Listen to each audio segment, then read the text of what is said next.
तो अभी शुरुआती रुझान है, थोड़ा इंतजार कर रहे हैं। शुरुआती रुझानों में जरूर लग रहा है कि ज्ञानेश कुमार गुप्ता भारी पड़ रहे हैं बिहार की जनता पर, लेकिन आने वाले कुछ घंटों में स्पष्ट होगा कि बिहार के लोग भारी पड़ेंगे ज्ञानेश कुमार गुप्ता पर या ज्ञानेश कुमार गुप्ता ही भारी पड़ेंगे। देखते हैं, इंतजार कर रहे हैं। सर, कहाँ कमी लगता है रह गई है? अब इसके बाद क्या बचता है? जब मैंने ये एक लाइन बोली तो इसमें मैं बिहार की जनता को तो कम नहीं आंक सकता। उन्होंने पूरा हिम्मत दिखाई है, SIR के बावजूद दिखाई है, वोट चोरी के बावजूद दिखाई है। अब आने वाले घंटों में देखते हैं कि ज्ञानेश कुमार गुप्ता कितने इफेक्टिव हैं। Sir, BJP is saying that this is just an excuse which the Congress party is making. I'm not even talking about any party right now. The contest is directly between the Election Commission of India and the people of Bihar. And let's see who wins. Sir, in fact, they are also blaming the Congress party, stating that... As I said, I'm not even talking about parties. I'm talking about a direct, straight contest between Gyanesh Kumar Gupta and the people of Bihar.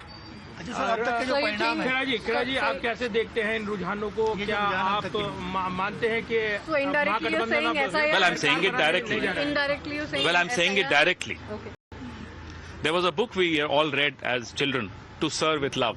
So this is a book written by Gyanesh Gupta for Mr. Modi. Sir, Hindi में जानेंगे कि ये जो रुझान है, आपको लगता है कि ये अब महागठबंधन पिछड़ गया है, हार मानते हैं आप? नहीं, अभी शुरुआती रुझान है और शुरुआती रुझानों में जैसा कि मैंने कहा कि ऐसा लग रहा है कि ज्ञानेश कुमार गुप्ता बिहार की जनता पर भारी पड़ रहे हैं, लेकिन इंतजार करते हैं। आप चुनावी मिलीभगत के आरोप लगा रहे हैं। मैं सीधा सीधा बोल रहा हूं, मैं कोई लाग लपेट के साथ नहीं बोल रहा, मैं सीधा सीधा बोल रहा हूं कि शुरुआती रुझान पिछले 2-2.5 घंटे के रुझानों में ऐसा अभी देखने को प्रतीत हो रहा है कि ज्ञानेश कुमार गुप्ता बिहार की जनता पर भारी पड़ रहे हैं। हो सकता है बिहार की जनता जीते। Sir, before the elections, HM had claimed that they are going to get 160 to 180 seats. They are nearing to So, that I mean, goal. that proves what I just said. That only endorses what I just said.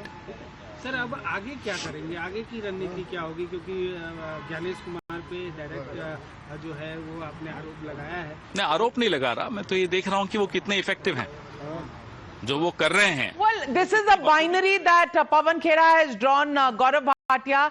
If the opposition in Bihar does not win, it is Gyanesh Kumar's victory, which is the Election Commission's victory.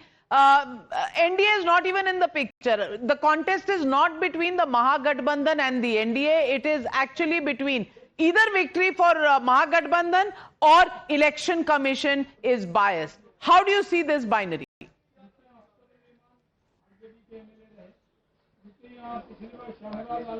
Let us first see the victory in the right light. It is a democracy of India which is won. It is a victory of Shri Narendra Modi ji's leadership. It is a victory of Nitish Kumar's good governance. And Navika, I must say that even when the trends have not crystallized into results, the naysayers, the mourners, the perpetually pessimistic Congress party has come out trying to do what they do the best. Blame the constitutional bodies of India, the Election Commission of India. But I would urge you today, focus on the victory of democracy. People of Bihar came out in large numbers to vote, to exercise their right.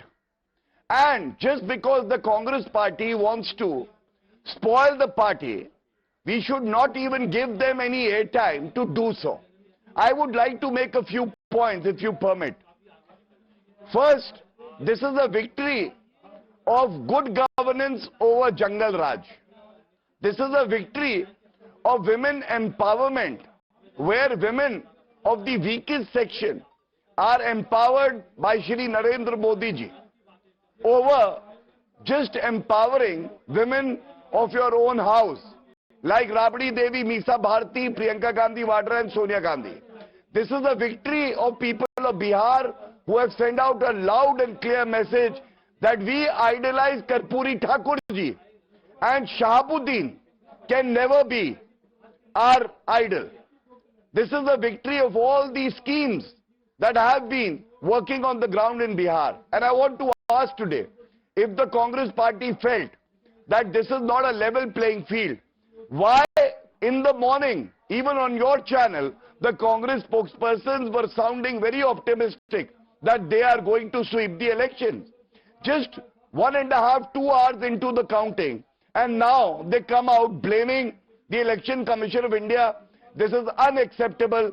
Bhatia, you know that aadat se majboor hain. They have not been the best of losers. They've never been able to take it in their stride. So moods change as the numbers change. But joining me this morning, Manoj Bharti, Bihar president of the Jan Suraj Party. Manoj Bharti ji, thank you very much for joining me.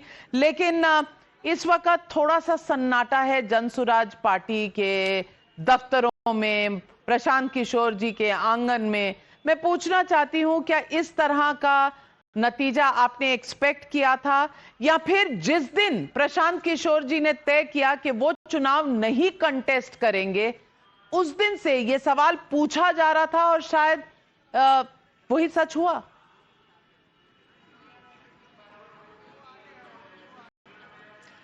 Navika जी, आपने तो कई बार प्रशांत जी से बातचीत की है और आपको उनका वो स्टेटमेंट भी याद होगा जब उन्होंने कहा था कि या तो अर्श पे या फर्श पे.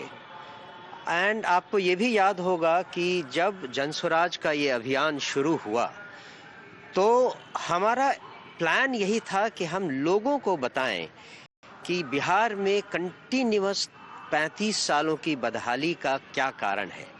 अभी जो मेरे पहले जो वक्ता बोल रहे थे, उन्होंने बहुत बड़ी बड़ी बातें कही, ये जीत फलाने की है, ये जीत चिल्लाने की है, लेकिन क्या किसी ने कभी इस बात का उत्तर दिया कि पिछले 35 सालों से बिहार लगातार देश में पर कैपिटा इनकम के स्केल पर सबसे पिछड़ा राज्य है.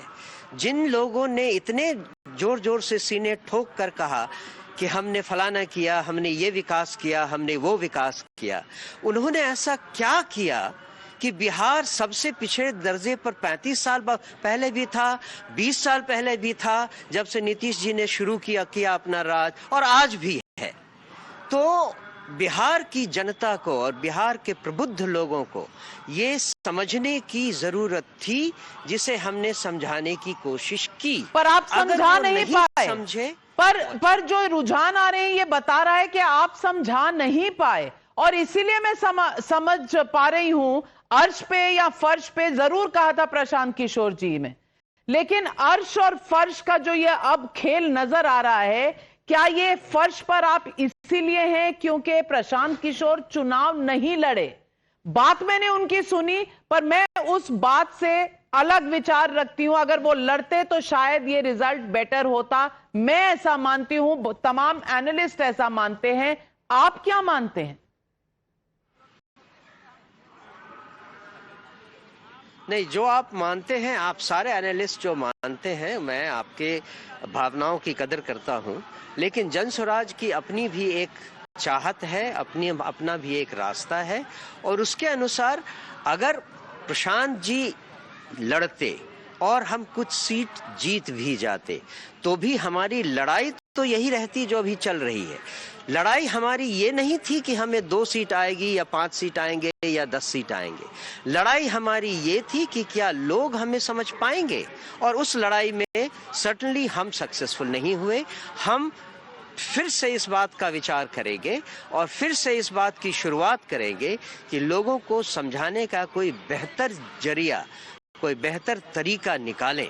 और जहां तक जन स्वराज की सार्थकता की बात है, जन स्वराज के इस अभियान की सार्थकता तो आपको वैसे ही समझ में आनी चाहिए, और आपको इस बात को खुद ही बताना चाहिए कि पूरे इलेक्शन की मनोवृत्ति हमने इस पूरे प्रोसेस में बदल दी है. फिलॉसफी तब अच्छी लगती है जब चुनाव ना हो. चुनाव में नंबर होते हैं, और नंबर इस वक्त आपका 0 नजर आ रहा है मुझे लीड्स में स्क्रीन पर. और जब 0 नंबर होता है तो स्ट्रैटेजी पर सवाल उठते हैं.